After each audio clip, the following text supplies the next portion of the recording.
Good morning everyone. তো সেদিনকে সকাল সকাল মাছ বেচতে এসেছিলো, তো এখানে একটা বড় দেখে মাছও নিয়ে নিয়েছি আমরা। তো তারপর ছাদে এসে ছাদটা ভালো করে পরিষ্কার করে নিয়েছি, আর কিছু কাপড় আছে সেগুলো কাচতে হবে। তো তারপর এখানে রান্না, মা বললো ছাদে রান্না করব, তো সেই জন্য ছাদে সব নিয়ে গেলাম, আর চুলোটাও ঠিক করে দিল। অ্যান্ড এখানে রান্না চাপিয়ে দিল। এখানে গরুর মাংসতে আর লাউয়ে রান্না করছিলাম। তো মা অ্যাকচুয়ালি নিচে গিয়েছিলো, তো আমি একটু নাড়াচাড়া করে দিলাম। তো বাকি রান্নাটা মাই করেছিল।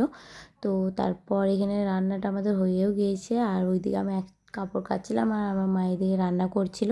তারপর মা টুকটাক রান্নাগুলো সব করে নিল এখানে। তারপর আমি একটু ভাতও খেয়ে নিয়েছিলাম, এটা 10টার সময় ভাত খেয়েছি। তারপর আবার মা মাছও ভাজছিল, তো সেটার একটু ভিডিও নিলাম। তারপর ফুলকপিগুলো ভাজা হয়ে গিয়েছিলো, দেখতে পাচ্ছেন এখানে।